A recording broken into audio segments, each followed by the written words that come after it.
Retour en Côte d'Ivoire avec une page sécurité maritime. La 34e promotion de l'Académie régionale des sciences et techniques de la mer a effectué sa sortie officielle le mercredi 2 août 2023 au sein de la prestigieuse école. Devant le président de l'Assemblée nationale de Côte d'Ivoire, leur parrain, devant autorités, parents et amis, ils se sont soumis aux règles de leur formation militaire, dont un défilé et juré de servir leur pays respectif avec loyauté. Le reportage est signé Philippe Zabo. Passation de barre entre la 34e promotion sortante et la 35e promotion qui entre. Distinction des meilleurs élèves, remise d'épaulettes par les autorités, puis défilé de tous les pays appartenant à l'ARSTM représentés par leur bannière. Tels sont les temps forts de la sortie de la 34e promotion de l'ARSTM. Un beau défilé où le commandant de troupes s'est distingué.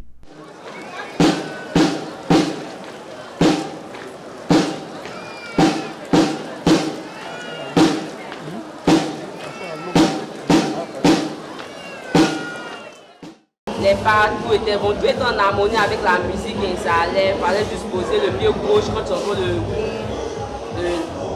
de la fanfare, bon, c'était ça en fait. Avec beaucoup de répétitions, on a pu gérer aujourd'hui.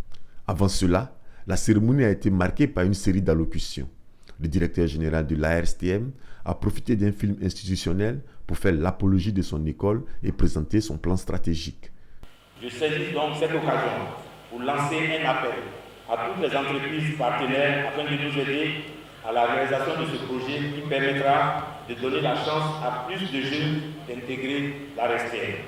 En plus de ces réalisations, l'ARSTM a pour ambition de relever de nombreux défis consignés dans son plan stratégique 2021-2025. Il s'agit notamment d'acquérir un navire école, poursuivre la collaboration avec l'agence Emploi Jeunes en vue de la formation par requalification de 750 jeunes aux métiers connexes à l'exploitation offshore des hydrocarbures. Créer une école de plongée, ouvrir une école de cybersécurité, etc.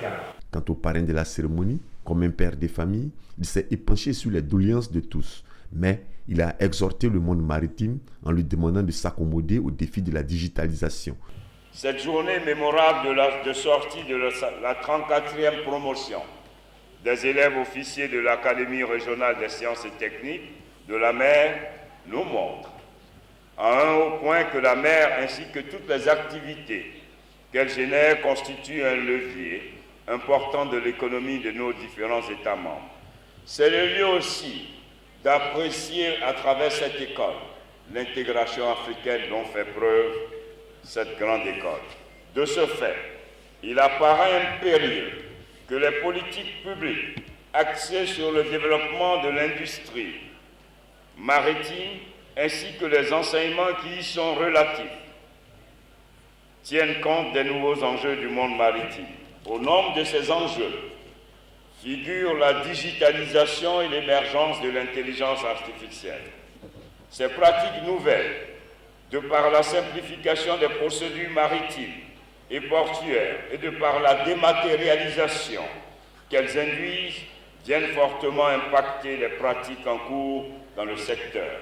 Je voudrais donc nous inviter à mener des réflexions prospectives en vue de la prise en compte de ces exigences nouvelles qui contribueront à améliorer la qualité des services. Chaque année, la sortie de promotion de l'Académie des mers a pour but de présenter la nouvelle élite des cadres des fonctions rattachées à la mer. Cette année, ils sont au nombre de 198.